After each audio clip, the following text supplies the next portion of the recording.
One of my goals for 2021 was to tackle the backlog of tops that I have somehow accumulated over the last few years.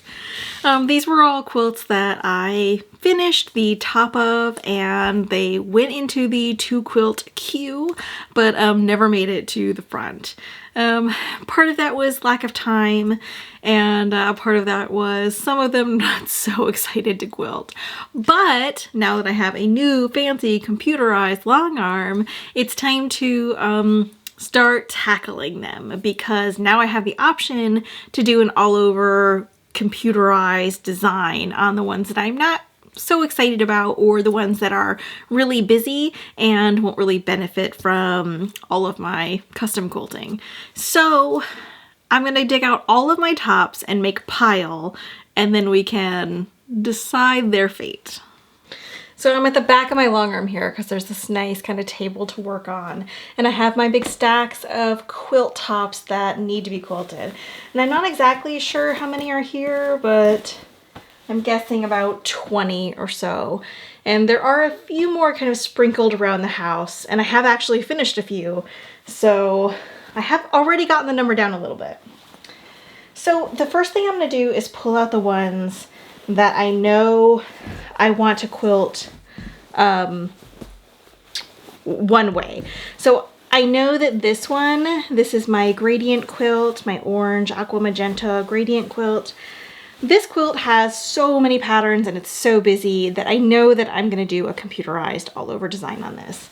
I don't think it would benefit from working with rulers on it or doing a lot of work, because the quilting won't really show up on it anyway. So that one is going into the computer for sure pile. So let's establish that pile kind of here off camera a little bit. And this one, I know for sure I want to do some custom quilting on it. This is the back of this quilt. This quilt was the sample that I made for our guild's medallion quilt along that we did last year. And a friend of mine and I designed it, and I was in charge of making the sample. And I, of course, designed it all around using pickle. And I love this quilt. And because it's all solids and it's going to show off quilting really well, I want to put a lot of time into this one. So fold this one up, and this one will go into the for sure custom quilting pile. And now it's time to tackle all of these. Now I'm going to go through and kind of quickly sort. Like, I know I'll put a computerized on that one. And we'll kind of see what the iffy quilts are at the end of this. Oh, this is a real trip down memory lane. This was a quilt that I made from a pattern on the Midnight Quilter. And I loved this fabric when it came out. It was that vintage kitchen line by, I think, Riley Blake. And I loved this fabric, and I decided I was going to use all of it. And it kind of turned into a hot mess. It's so busy and so loud. So I need to just get it quilted, and maybe I'll fall back in love with it when it's done.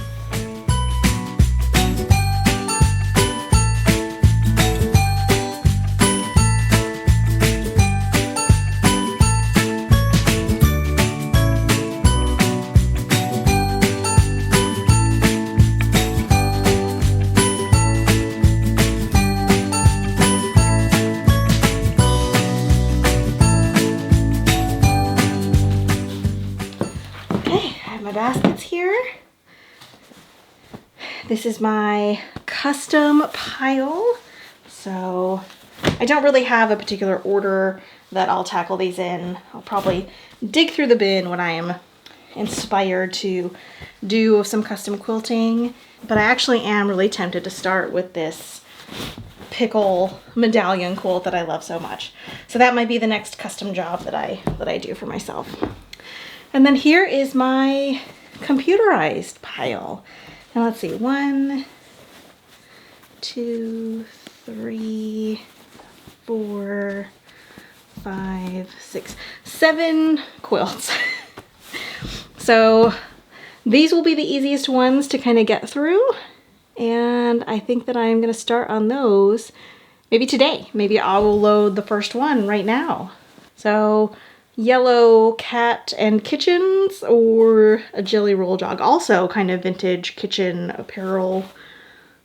Why don't we go with this one and get it loaded and ready to go. Oh man, you guys, this quilt is a whole lot of luck. This was a real lesson learned for me in not using a busy wild print as a background fabric, because a lot of the actual design of the quilt gets lost with this busy kind of background fabric. I mean, it's cute. It's got these funny little cat faces, but when you stand back, it's a whole lot.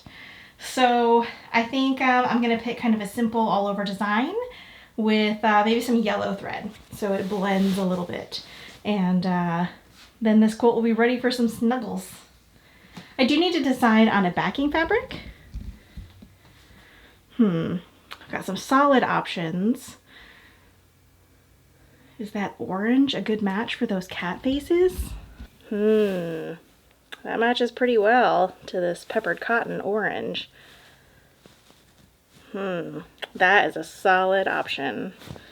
What else do we have? We've got some solids, and I could dig through my single cuts of backing fabric, but I don't know. That cat face matches so well, and I don't think anything else is really going to move me quite like this orange.